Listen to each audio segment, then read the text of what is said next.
Ang milagro sa Udaipur.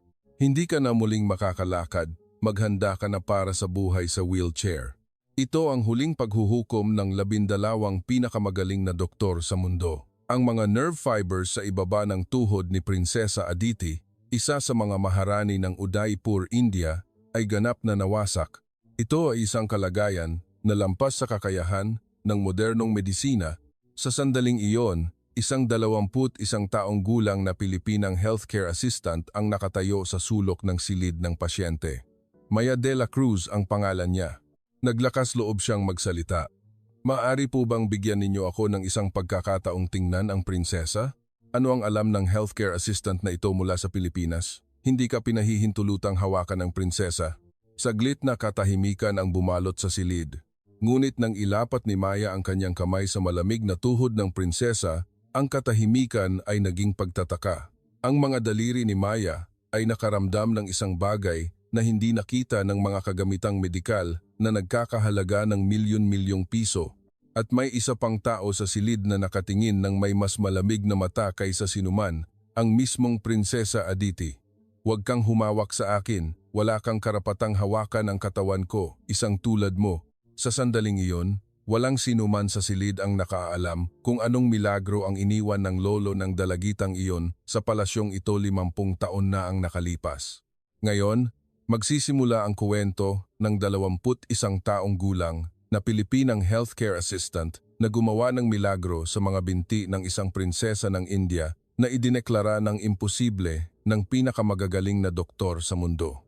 Nang matanggap ang balita ng aksidente, ang Maharaja, ama ng prinsesa, ay agad na ipinatawag ang pinakamahusay na mga doktor mula sa buong mundo. 12 kilalang medikal na propesyonal ang nagtipon sa City Palace ng Udaipur mula sa dating punong manggagamot ng British Royal Family, ang pinakamataas na autoridad sa rehabilitasyong medikal sa isang kilalang klinika sa Amerika, hanggang sa pinakamagaling na espesyalista sa orthopedics mula sa Charité University Hospital sa Berlin, Germany. Sa loob ng 2 araw, ginamit nila ang lahat ng pinakamodernong kagamitang medikal, kabilang ang MRI, nerve conduction tests, at electromyography, ngunit iisa lang ang conclusion, ang mga nerve fibers sa ibaba ng tuhod ay ganap na nawasak. Wala na ba talagang paraan? Iling ang isinagot ni Dr. Campbell sa nanginginig na boses ng Maharaja. Ikinagagalak kong sabihin, mahal na hari, ngunit ang mga kumpol ng nerve na papunta sa utak mula sa tuhod ay ganap na naputol. Ito ay isang kalagayan na lampas sa modernong medisina. Kung gayon, hindi na makakalakad ang aking anak habang buhay, mga luha ang namuo sa mata ng Maharaja. Sa kasamaang palad, tama po kayo. Maghanda po kayo sa buhay na nakaupo sa wheelchair. Ang parehong opinyon ang ibinigay ni Dr. Weber mula sa Germany. Ako ay naging orthopedic surgeon sa loob ng 30 taon, ngunit ito ang unang beses na nakita ko ang ganitong kalala na pinsala sa nerve. Ang mga nerve cells ay ganap na patay. Ang buong pamilya ng hari ay nabalot ng pagkabigla. Si Prinsesa Aditi ang isa sa mga maharani at siya ang nag-iisang tagapagmana ng Royal Dynasty. Bukod pa rito, ang prinsesa ay nakatakdang ikasal sa anak ng pamilya ng hari ng Jaipur sa taong ito. Ito ay isang mahalagang kasunduan na magbubuklod sa 2 kilalang pamilya ng hari. Ngunit nang marinig ang balita ng aksidente, ang pamilya ng lalaki ay agad na nagpadala ng abiso ng pagputol ng kasunduan. Ang aming anak ay nangangailangan ng isang malusog na kasintahan. Hindi namin matatanggap ang kasunduan sa isang anak na hindi makakalakad. Nang matanggap ang balitang ito, ilang gabi nang hindi makatulog ang Maharaja. Tumpak sa sandaling iyon, isang kabataang babae mula sa Pilipinas ang dumating sa pasilidad medikal ng City Palace. Siya si Maria Luna Maya de la Cruz, 21 taong gulang. Dumating si Maya sa India bilang isang healthcare assistant. Ang totoo, ang pamilya ni Maya ay hindi mayaman. Ang kanyang ama ay namatay sa isang aksidente sa pangingisda noong 7 taong gulang pa lamang si Maya at ang kanyang ina ay mag-isang nagsikap na palakihin siya. Nag-aaral si Maya ng physical therapy, ngunit nahihirapan siyang makakita ng pera para sa matrikula. Isang araw, nakita niya ang isang anunsyo para sa mga healthcare assistant sa ibang bansa. 80,000 rupees bawat buwan? Kung mayroon akong ganyang pera, mababayaran ko ang matrikula at ang utang ni nanay. Buong tapang siyang nag-apply. Umalis si Maya mula sa Mactanggent Cebu International Airport, nag-transit sa Abu Dhabi at dumating sa Udaipur matapos ang humigit kumulang 60 na oras na biyahe sa himpapawid. Ito ang una niyang sakay sa eroplano at ang una niyang pagkakataong lumabas ng bansa. Nang lumabas siya ng airport, ang mainit na hangin ng India ay bumalot kay Maya. Wow! Ibang mundo talaga. Mga gusali na parang palasyo, mga tao na nakasuot ng makukulay na sari at maingay na mga kalye na puno ng busina. Lahat ay bago at kakaiba sa kanya. Kayo po ba si Miss Maria Luna de la Cruz? Isang lokal na coordinator na matatas mag-Filipino ang sumalubong kay Maya. Opo, ako nga po. Maraming salamat po. Habang naglalakbay sa kotse, ipinaliwanag ng coordinator, si Manang Celia, ang lugar kung saan ka magtatrabaho ay ang pasilidad medikal ng Royal Family sa loob ng City Palace. Ito ay isang espesyal na lugar kung saan ginagamot ang mga miyembro ng Royal Family. Ang mga ordinaryong healthcare assistant ay hindi man lang makapasok. Kaya suwerte ka, Maya. Ako po, makakapagtrabaho sa ganoong lugar? Isang hindi maipaliwanag na ekspresyon ang sumilay sa mukha ni Manang Celia. Ang totoo, ang Royal Family ay nasa napakahirap na sitwasyon ngayon. Nagkaroon ng malaking aksidente si Prinsesa Aditi 1 linggo na ang nakakaraan. Nahulog siya mula sa kabayo habang naglalaro ng tradisyonal na polo ng pamilya at ang mga nerve sa ibaba ng kanyang tuhod ay ganap na naputol. Sumikip ang dibdib ni Maya. Nagtipon ng mga pinakamahusay na doktor sa buong mundo, ngunit lahat sila ay nagsabing imposible na siyang makakalakad habang buhay. 18 taong gulang pa lang siya. Sumidhi ang kalungkutan sa puso ni Maya. Hindi niya mapigilang masaktan nang malaman na isang babaeng kaedad niya, 3 taon lang ang tanda sa kanya, ang dumanas ng ganoong trahedya. Nang dumating si Maya sa pasilidad medikal, muli siyang namangha sa laki nito. Ito ay mas kahawig ng isang engrandeng palasyo kaysa isang ospital. Mga sahig na marmol, mga bintanang may stained glass, mga arko na may Mughal style, at mula sa bintana na nakatanaw sa Lake Pichola, nakita niya ang mga pawikan na naglalakad sa hardin. Huwag po kayong magkakamali. Kailangan po nating maging seryoso. Ang mga miyembro ng Royal Family ay mahigpit at hindi sila masyadong pabor sa mga dayuhang healthcare assistant.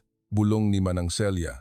Ang nag-escort kay Maya ay ang nurse manager ng Royal Medical Facility. Ikaw ang healthcare assistant na galing sa Pilipinas, ano? Napakabata mo pa. Hindi ito ordinaryong ospital. Lalo na ngayon na malubha ang kalagayan ng prinsesa kaya lahat kami ay nag-aalala. Habang naglalakad sa pasilyo, bigla siyang nakarinig ng malakas na boses mula sa kung saan. Imposible yan. Iyan ang boses ng mga doktor na nagpupulong. Araw-araw silang nagtatalo tungkol sa prinsesa, sagot ni Priya, ang nurse manager, na napabuntong hininga. Pinagmasdan ni Maya ang direksyon ng boses. Hindi niya matiis ang kirot na mayroong isang taong naghihirap ngunit hindi magamot. Iginiya ng nurse manager si Maya sa isang maliit na silid. Maghintay ka dito, malapit nang matukoy ang iyong lugar. Naupo si Maya mag-isa sa maliit na silid. Sa labas ng bintana, may mga puno ng niyog at sa malayo, nakita niya ang silhouette ng Aravalli Mountain Range. Talaga, napakalayo na ng narating ko.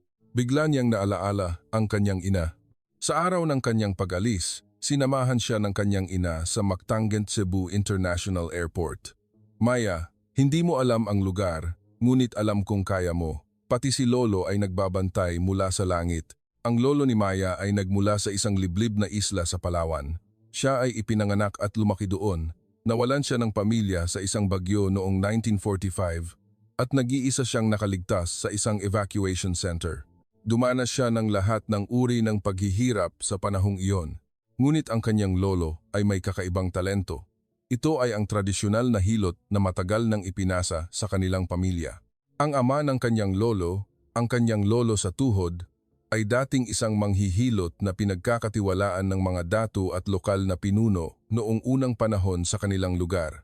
Mayroon silang lihim na hilot na ipinasa sa kanilang angkan Maya, may mga hindi nakikitang landas ng enerhiya sa katawan ng tao. Kung mahahanap mo ng maayos ang mga landas na iyon at mabubuksan mo ang mga barado, ang katawan ay maghihilom ng mag-isa. Ang mga kamay ng kanyang lolo ay mahiwaga. Kung may matandang kapitbahay na sumasakit ang likod, ilang beses lang niya itong pipindutin.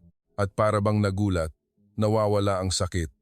Ngunit hinding-hindi tumatanggap ng pera ang kanyang lolo. Ang mga kamay na ito ay hiram mula sa langit. Ginagamit ito para tulungan ang mga nangangailangan. Hindi tayo dapat tumanggap ng pera. Namatay ang kanyang lolo 3 taon na ang nakakaraan. Bago siya namatay, mahigpit na hinawakan ng kanyang lolo ang kamay ni Maya at sinabi, "Maya, huwag mong kalimutan ang itinuro ko sa iyo. Balang araw, makakatagpo ka ng isang mahalagang tao na mangangailangan ng iyong mga kamay. Sa panahong iyon, huwag kang matakot. Gawin mo lang ang itinuro ko sa iyo, ha?" Sa sandaling ito, nakaupo si Maya sa Royal Medical Facility sa Udaipur, India at bigla niyang naalaala ang mga salitang iyon. Maaari kayang ang mahalagang tao na binabanggit ni Lolo ay nandito sa lugar na ito? Ikiniling ni Maya ang kanyang ulo. Hindi, imposible. Nagsisilbi lang ako bilang isang healthcare assistant dito. Tumpak sa sandaling iyon, bumukas ang pinto ng malakas. "Miss De La Cruz, pumunta po kayo agad sa silid ng prinsesa." Biglang lumala ang kalagayan ng prinsesa. "Kulang po ang mga healthcare assistant, kaya kailangan din po kayong pumasok." Ang nurse manager ay nauna ng tumakbo. Nagmamadali ring sumunod si Maya. Habang tumatakbo sa pasilyo, mabilis na tumibok ang puso ni Maya. Nang bumukas ang pinto ng silid ng pasyente, para bang huminto ang paghinga ni Maya. Mahigit 12 medical staff ang nakapaligid sa kama. Sa ibabaw ng kama, nakahiga ang isang kabataang babae na namumutla ang mukha, si Prinsesa Aditi. Walang dugo sa mukha ng prinsesa at iba't ibang kagamitang medikal ang nakakabit sa buong katawan niya. Bumaba na naman ang presyon ng dugo. Bigyan pa siya ng pampawala ng sakit. Nasa maximum dose na po tayo. Delikado na kung magbibigay pa tayo ng higit pa. Sila ang tinaguriang pinakamagagaling na doktor sa mundo, ngunit mukhang wala silang magawa ngayon. Sa sandaling iyon, muling bumukas ang pinto ng silid ng pasyente at pumasok ang isang maringal na nasa edad na lalaki, ang Maharaja. "Aking anak, Aditi. Ama, napakasakit ng aking mga binti. Hindi ko naiintindihan kung bakit napakasakit kahit wala na akong nararamdaman." Tumulo ang luha mula sa mata ng prinsesa. Phantom pain po yan. Kahit naputol ang nerve, patuloy pa rin ang utak na nagpapadala ng signal ng sakit.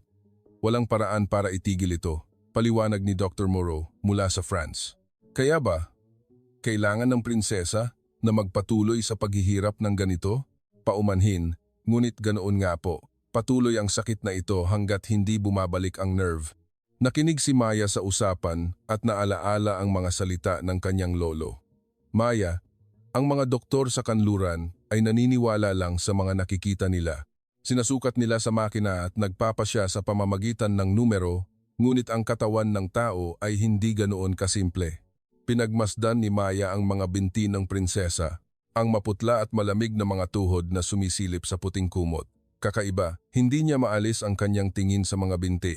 Gabi na. Lumabas, isa-isa ang mga doktor mula sa silid ng pasyente at ang Maharaja ay umalis din, hila-hila ang pagod na katawan. 2 nurse at si Maya na lang ang naiwan sa silid ng pasyente. Mukhang natutulog ang prinsesa, ngunit may mga butil ng pawis sa kanyang noo. Sumikip ang dibdib ni Maya.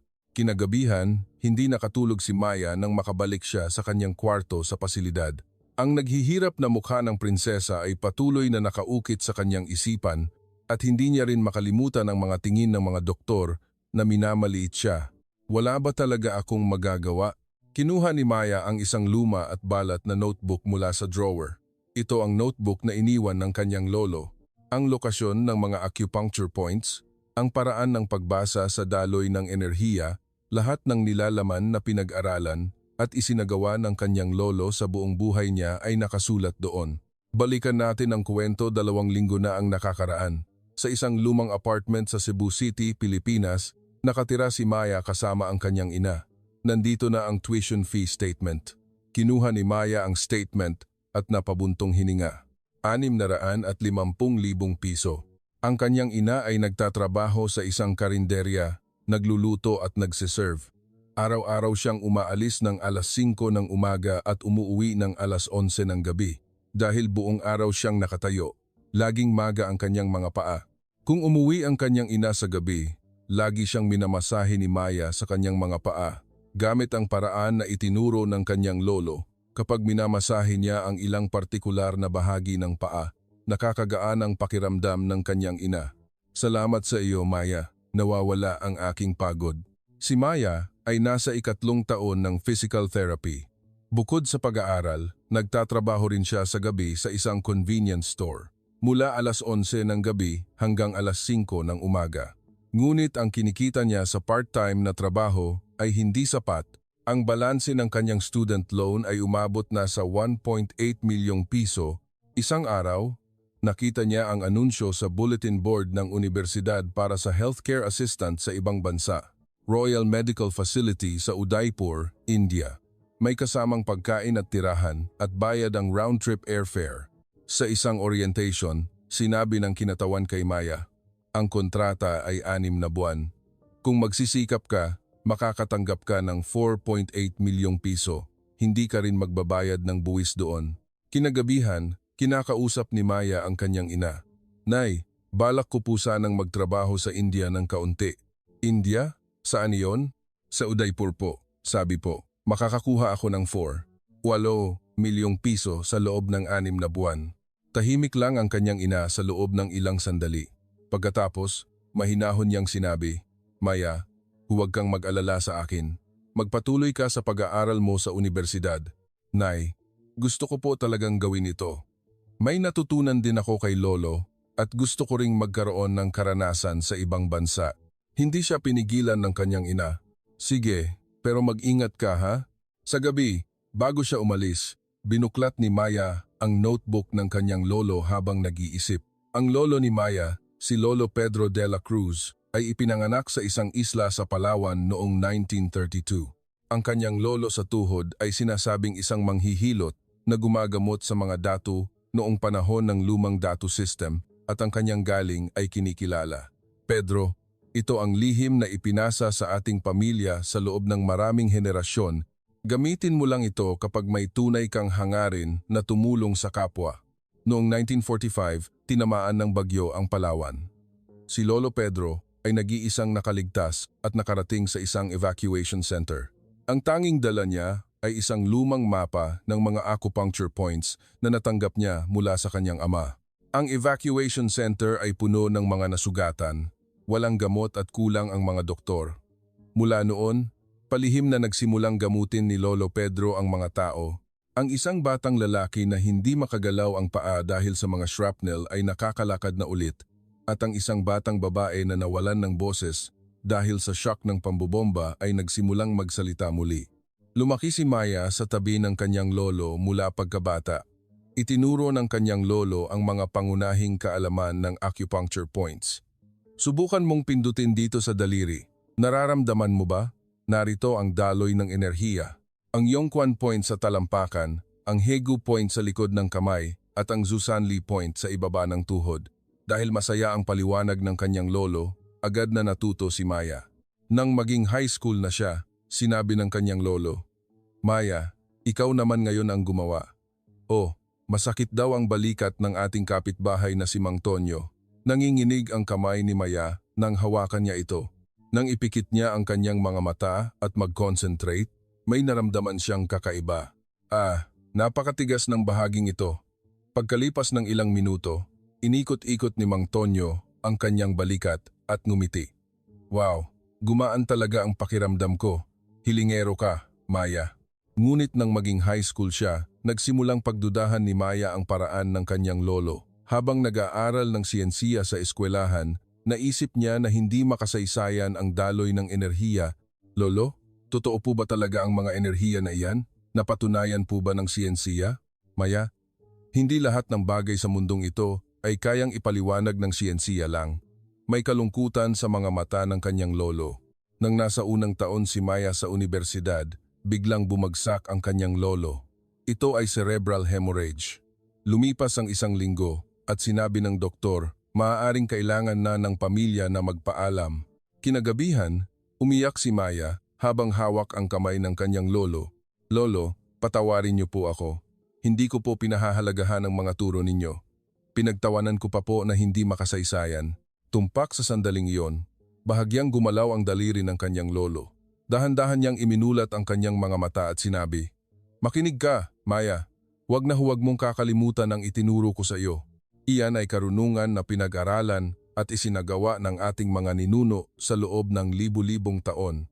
At balang araw, makakatagpo ka ng isang mahalagang tao na mangangailangan ng iyong mga kamay. Panatilihin mo itong notebook. Nandoon ang lahat ng nakasulat." Buong lakas na sinabi ng kanyang lolo, "Ang hilot ng ating pamilya ay hindi para sa kapangyarihan o pera. Ito ay para sa mga taong naghihirap. Huwag na huwag mong kakalimutan iyan." Kinagabihan, mahinahon na pumanaw ang kanyang lolo. Mula noon, binabasa ni Maya ang notebook na iniwan ng kanyang lolo gabi-gabi. Natuklasan niya ang mga bahagi na konektado sa anatomy at physiology na pinag-aaralan niya sa universidad. Napansin niya na ang mga punto na itinuturo ng kanyang lolo ay talagang tumutugma sa mga pangunahing nerve at blood vessels. Ang paraan ni lolo ay hindi pala hindi makasaysayan. Iba lang ang paraan niya ng pagpapaliwanag. At ngayon, si Maya ay nasa Royal Medical Facility sa Udaipur, India. Kinabukasan ng umaga, muling pumasok si Maya sa silid ng prinsesa. Ang mga doktor ay muling nasa gitna ng kanilang pagpupulong. Hindi pa rin nagbabago ang kalagayan. Walang nakikitang pagbabago. Pumasok ang Maharaja. "Mga doktor, wala na ba talagang ibang paraan? Wala na ba talagang lunas sa mundo para sa aking anak? Mahal na Harry, ginagawa po namin ang aming makakaya. Ngunit may limitasyon ang modernong medisina."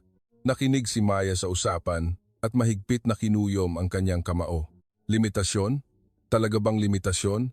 O hindi lang nila alam ang ibang paraan? Nagpasya si Maya na maglakas loob. Pwede po ba? Pwede po bang bigyan niyo ako ng isang pagkakataong tingnan ang prinsesa?" Saglit na natahimik ang silid. "Ano? Ikaw ang titingin sa prinsesa? Anong alam ng isang healthcare assistant na galing sa Pilipinas? Gagamutin mo ang prinsesa? Palabasin niyo siya ngayon din," sigaw ni Dr. Campbell. Namula ang mukha ni Maya, ngunit sa pagkakataong ito, hindi siya umurong. Pakiramdam niya ay naririnig niya ang boses ng kanyang lolo. "Maya, huwag kang matakot. Pakiusap po, bigyan niyo lang po ako ng isang pagkakataon.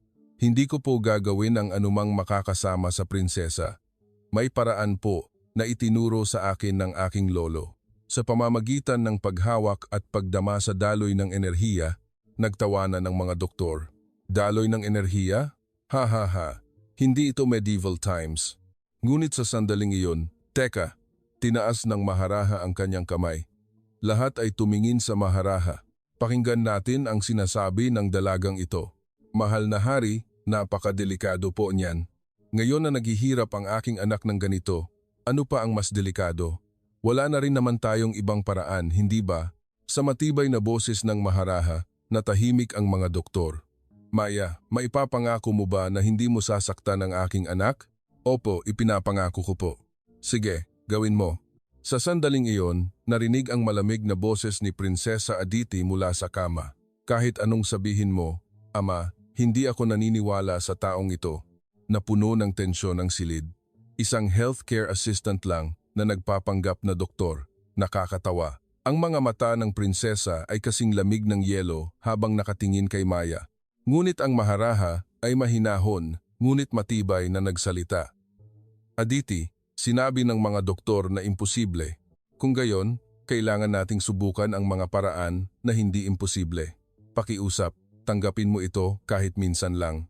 Matapos ang mahabang katahimikan, tinalikuran ng prinsesa ang kanyang mukha at sinabi, "Gawin mo ang gusto mo. Wala rin naman magbabago." Dahan-dahan na lumapit si Maya sa kama ng prinsesa. "Lolo, tulungan niyo po ako." Maingat niyang inilapat ang kanyang kamay sa tuhod ng prinsesa. Tumpak sa sandaling iyon, nang mahawakan ng kamay ni Maya ang malamig na tuhod ng prinsesa, isang kakaibang pakiramdam ang dumaloy. Napakahiina, ngunit tiyak na may daloy ng enerhiya. Inigalaw ni Maya ang kanyang kamay upang masigurado. Sinundan niya ang mga acupuncture points na itinuro ng kanyang lolo. Taikei point, sa loob ng bukong-bukong, sa ilalim ng medial malleolus. Naramdaman niya ito. Ang Kunlun point sa labas ng bukong-bukong ay pareho rin. GXC point, Zusanli point. Isa-isa niyang kinumpirma. Ano ang ginagawa ng taong ito? Mukhang kinukumpirma niya ang mga acupuncture points. Sa tradisyonal na medisina ng silangan, ito ang mga punto kung saan nagtitipon ang enerhiya, maingat na ipinaliwanag ni Dr. Moreau at si Dr. Sharma mula sa India ay bumulong. Totoo, may mga bahagi ang tradisyonal na medisina ng silangan na hindi kayang ipaliwanag ng medisina ng kanluran. Sa wakas, nakumbinsi si Maya, hindi pa patay. Ang mga nerve ay hindi pa ganap na patay. Kalokohan, gaano kami katumpak sa pag-eksamin. May mga bagay po na hindi nakikita ng makina.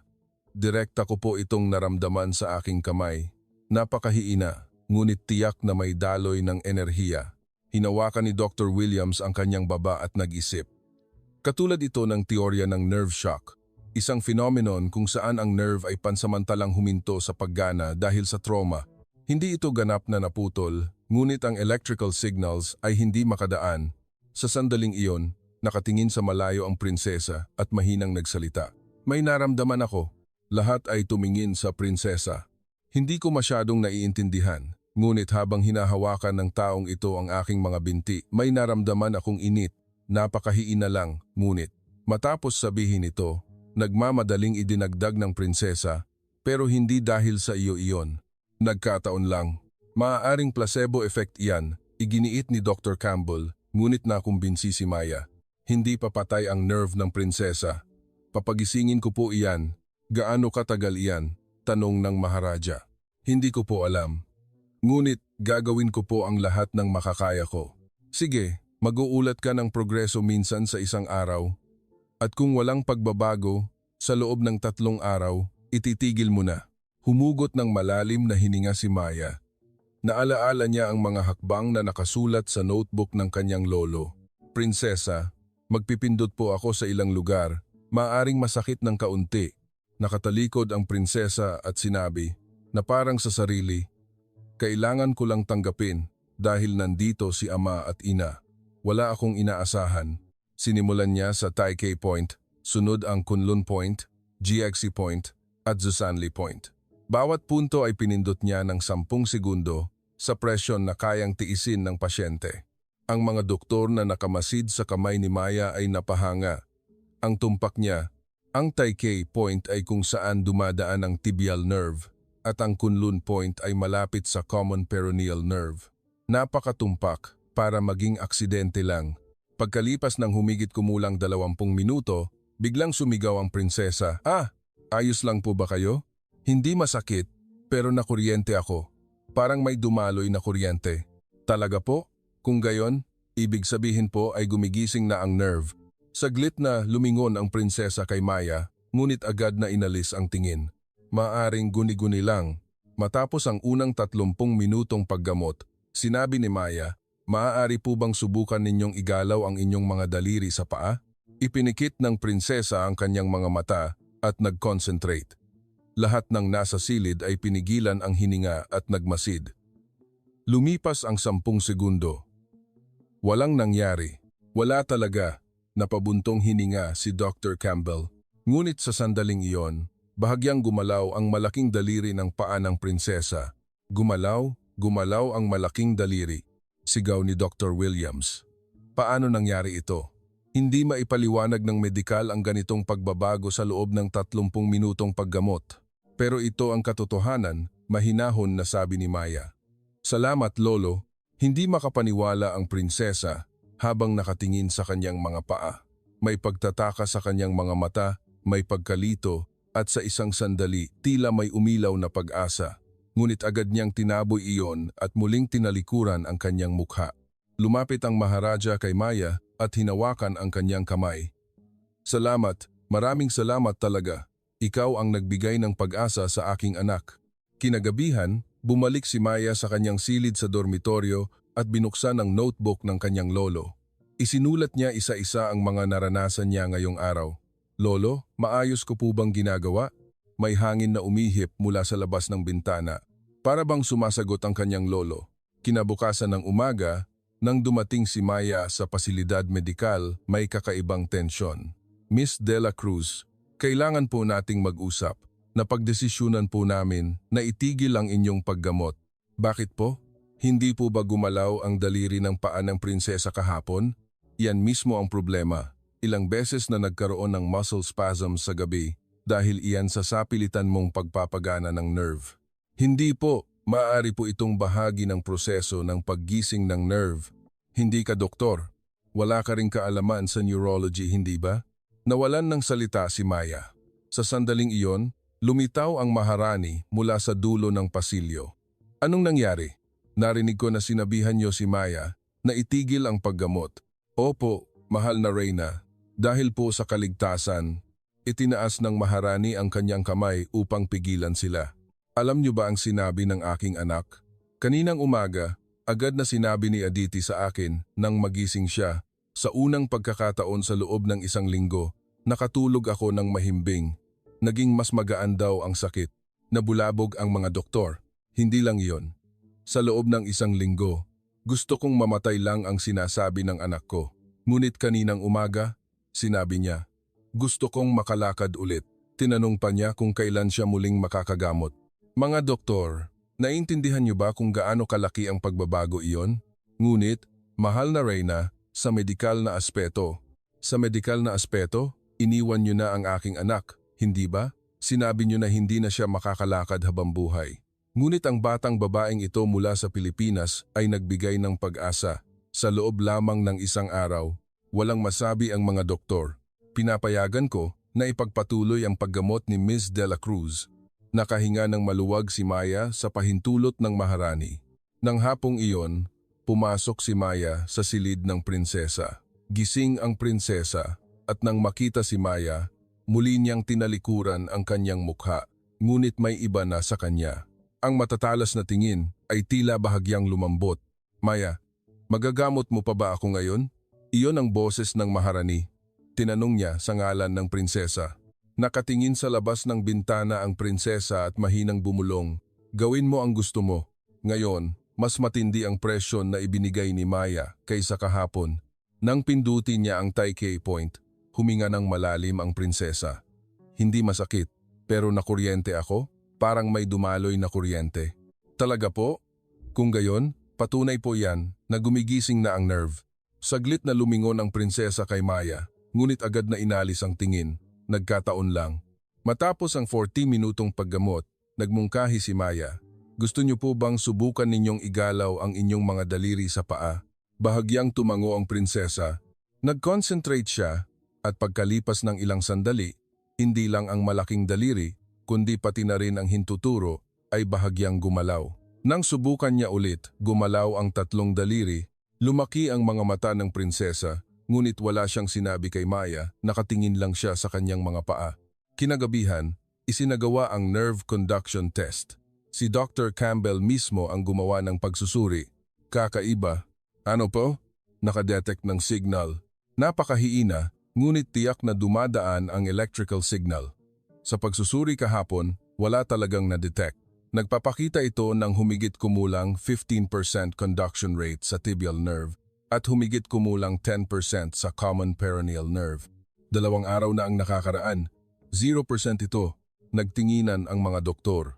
Ito ay nasa antas na kailangan nating isulat muli ang textbook ng medisina. Pinagmasdan ni Dr. Campbell si Maya ng matagal. Komplikado ang kanyang ekspresyon. Miss De La Cruz, ayaw kong aminin, ngunit tila may epekto ang iyong pamamaraan ng paggamot. Maraming salamat po, ngunit hindi po ito dahil sa aking kakayahan. Ito po ang itinuro ng aking lolo. Lumapit si Dr. Williams. Miss De La Cruz, maaari niyo po bang ituro sa amin ang paraan ng paggamot ng inyong lolo? Ipapaalam ko po sa inyo ang lahat ng alam ko. Ngunit may isang kondisyon, huwag po ninyong gawing paraan para kumita ang pamamaraang ito.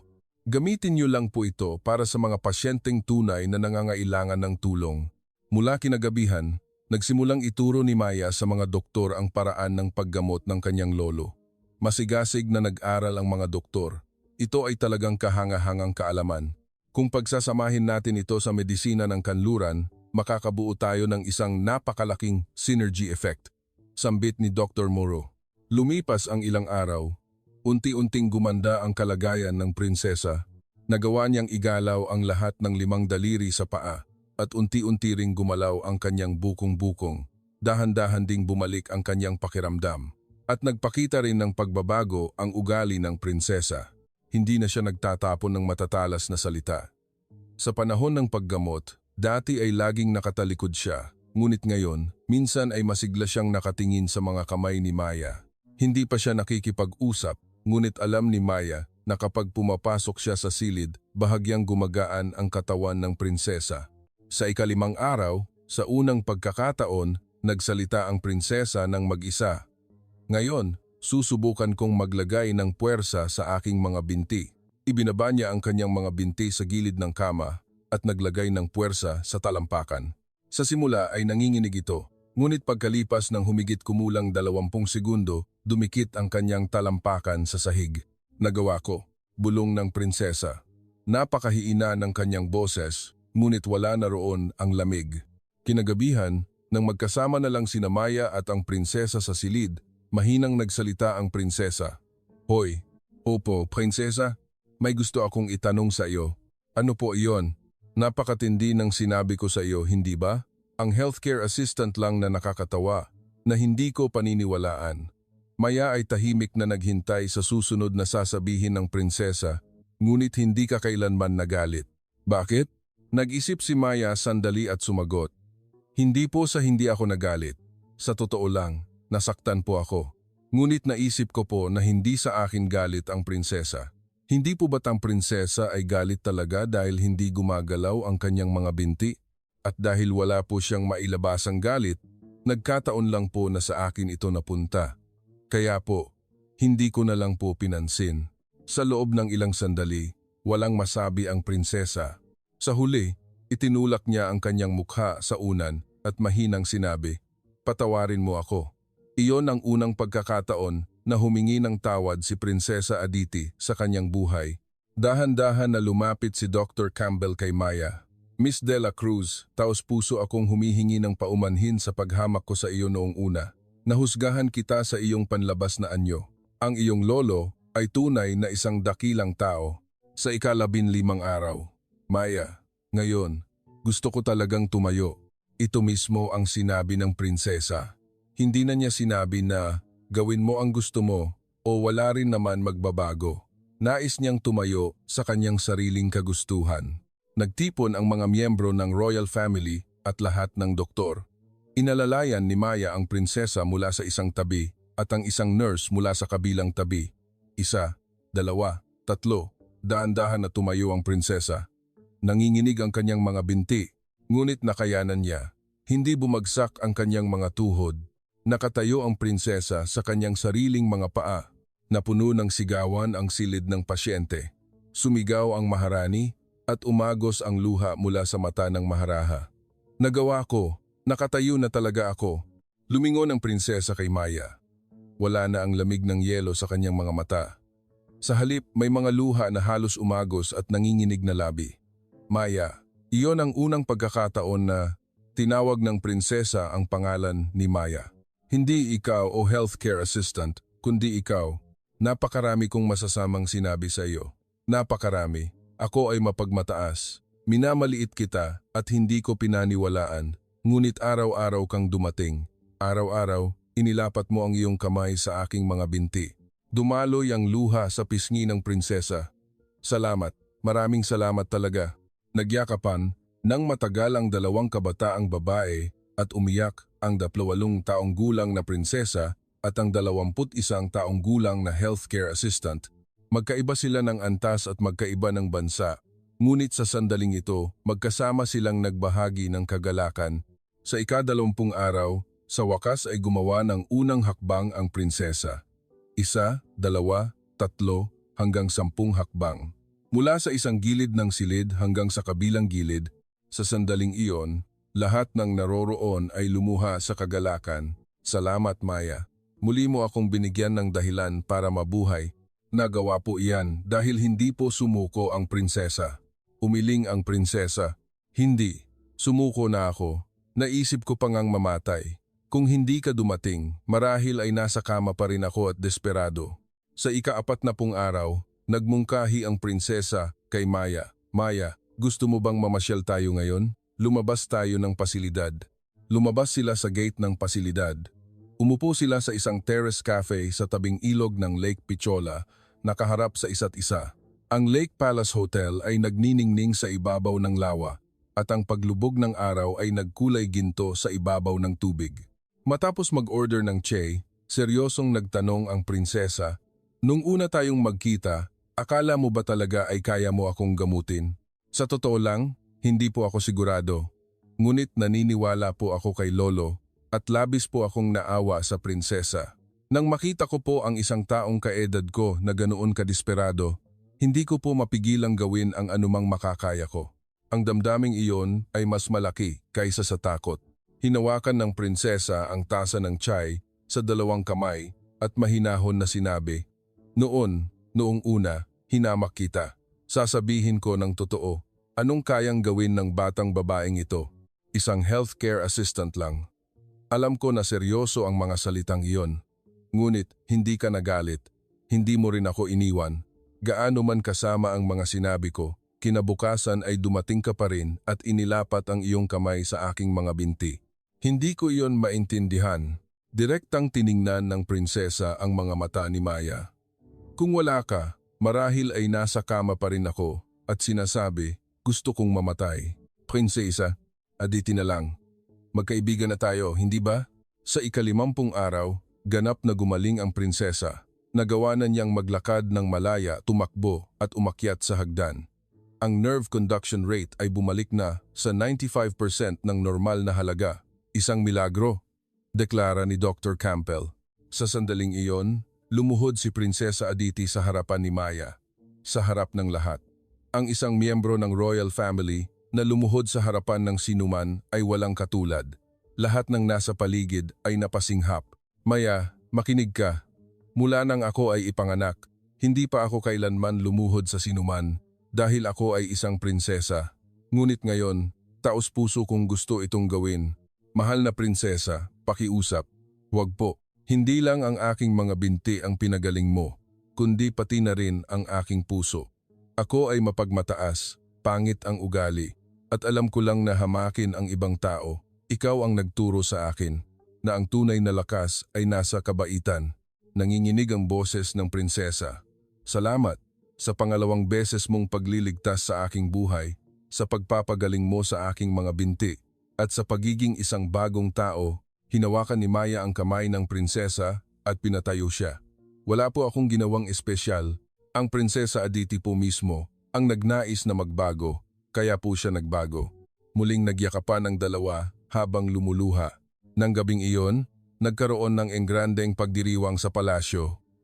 Miss De La Cruz, sabihin mo ang anumang gusto mo. Nais kong gumanti. Gusto ko pong ibahagi ang pamamaraan ng paggamot na natutunan ko sa mas maraming tao. Upang ang mga pasyente na nawalan ng pag-asa, tulad ng Prinsesa Aditi, ay makatayo muli. Magaling, gumawa tayo ng East-West Integrated Medical Center sa ating Royal Medical Facility. Ngunit may kondisyon. Magtrabaho ka rin sa sentro na iyon, kahit man lang sa loob ng 1 taon. Kinagabihan, tinawagan ni Maya ang kanyang ina. Maya, masaya si Lolo. Sige, gawin mo. Kaya kitang hintayin ng 1 taon. Tinanggap ni Maya ang alok ng royal family. Hindi lang siya isang ordinaryong healthcare assistant, kundi naging special advisor siya ng Royal Medical Facility. Kinabukasan, matapos ang pagdiriwang, ipinatawag ng maharaha si Maya sa kanyang opisina. Maya, matagal ko nang iniisip ang iyong kakaibang pamamaraan. Sabay kinuha niya ang isang lumang kahon mula sa isang lumang drawer. Sa loob nito ay may ilang lumang black and white na litrato at isang sulat. Ang lalaking ito ay ang aking ama, ang dating maharaha. Sa mga litrato, magkatabi ang isang kabataang Indian at isang Hapon. Napansin ni Maya ang pagkakahawig ng mata ng Hapon. Noong 1976 iyan, ang aking ama ay nag-aaral sa Tokyo nagtatago ng kanyang pagkakakilanlan ngunit na aksidente sa motorsiklo sa Shibuya.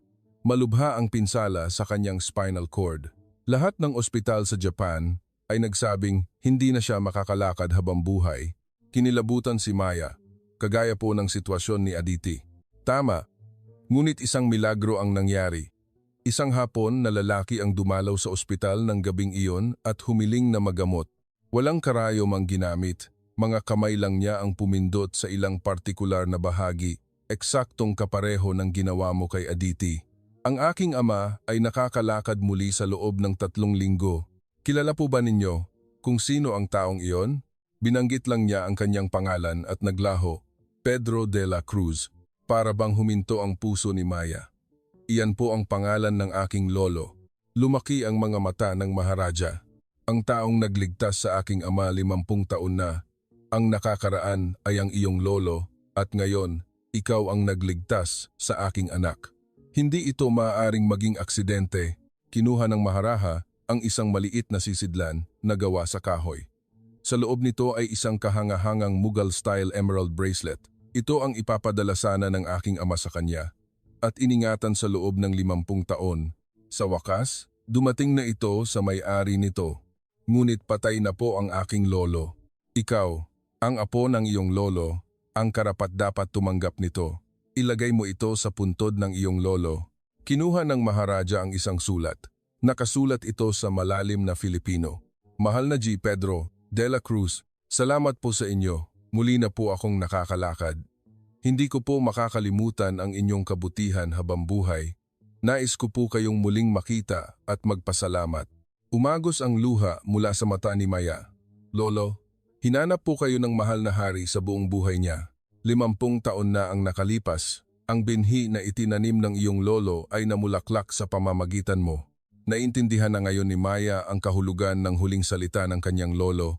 Alam ba ng kanyang lolo na ang kanyang apo ang magliligtas sa apo ng prinsipe na kanyang tinulungan? Ilang araw pagkaraan, isang espesyal na seremonya ng paggunita ang isinagawa sa palasyo. Ngayon, mayroon kaming espesyal na anunsyo. Sa wakas, natagpuan na namin ang taong pinaghanap ng dating Maharaja sa kanyang buong buhay. Siya ay si Pedro de la Cruz, isang Pilipino, na nagligtas sa buhay ng dating Maharaja 50 taon na ang nakaraan. Sa ngalan ng dating Maharaja, igagawad namin ang pinakamataas na parangal kay Pedro de la Cruz. At sa kanyang apo, si Maria Luna de la Cruz, igagawad namin ang titulong Royal Goodwill Ambassador. Ibinigay kay Maya ang mikropono. Mga kaibigan, hindi po ako espesyal na tao. Isinagawa ko lang po ang itinuro sa akin ng aking lolo. Ang pinakamahalagang bagay na itinuro sa akin ng aking lolo ay huwag husgahan ang isang tao sa kanyang panlabas na anyo. Hindi po mahalaga ang academic background o kwalifikasyon, kundi ang taos-pusong hangarin na tumulong sa kapwa. Sa simula po, minamaliit din po ako. Sinabihan po akong, anong alam ng isang healthcare assistant na galing sa Pilipinas? Ngunit binigyan po ako ng pagkakataon ng mahal na Maharaja at Maharani, kaya po naging posible ito. Tiningnan ni Maya si Aditi, at si Prinsesa Aditi po. Sa simula ay hindi po niya ako pinaniwalaan, ngunit naging tapat po siya sa pagbabago niya at binuksan niya ang kanyang puso. Kung hindi po nagnais ang prinsesa na magbago sa panahong iyon, hindi po nangyari ang milagrong ito. Umilaw ang luha sa mata ni Aditi. Nagkaroon ng standing ovation mula sa mga nakikinig. Kinagabihan, mag-isang lumabas si Maya sa balkonahe at tumingala sa langit. Lolo, nakikita mo po ba? Ang kayamanan na matagal mong itinago ay nailabas na sa mundo. Umihip ang mainit at banayad na hangin, para bang pagpapala mula sa kanyang lolo. Lumipas ang 6 na buwan.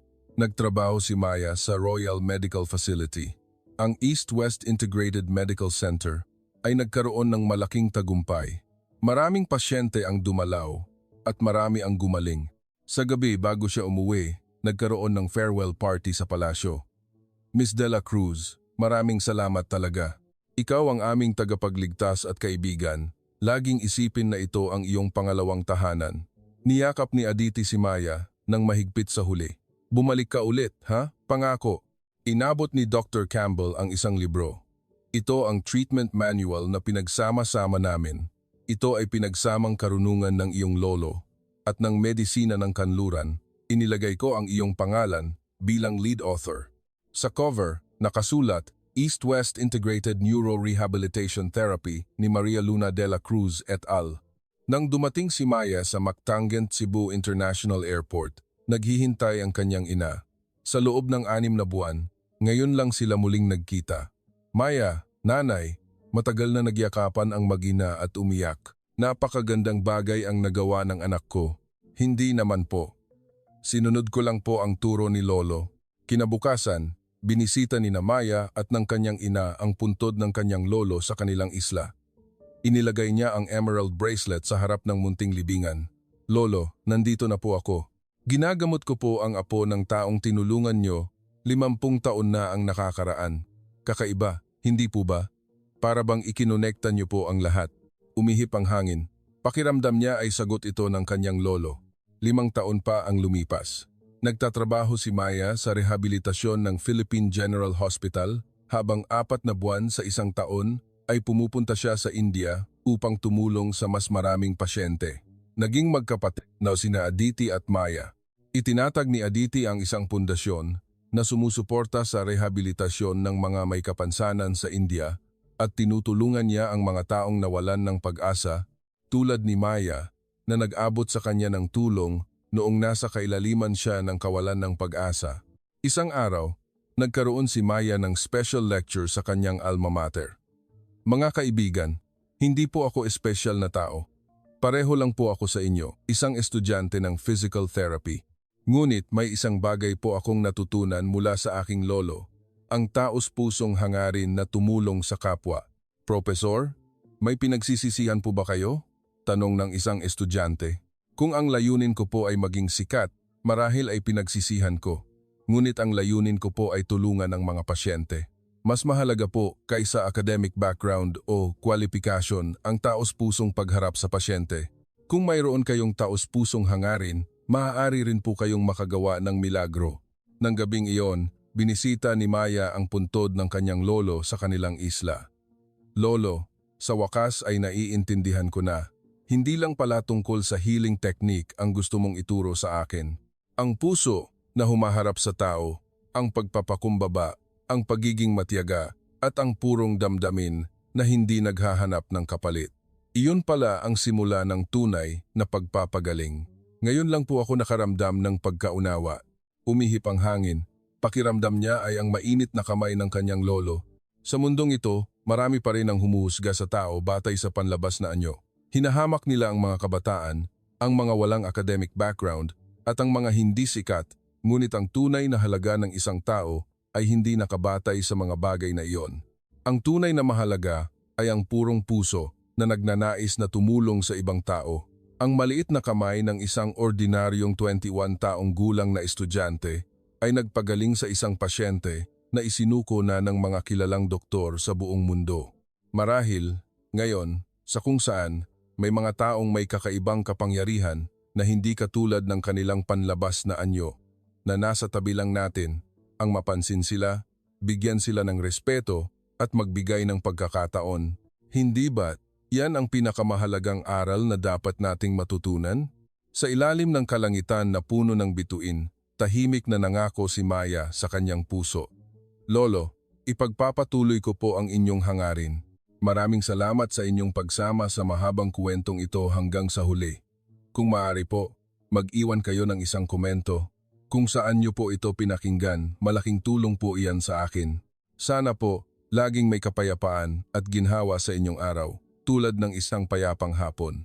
Para po makapaghatid pa ako ng susunod na kwento, paki-subscribe po at i-like. Maraming salamat po.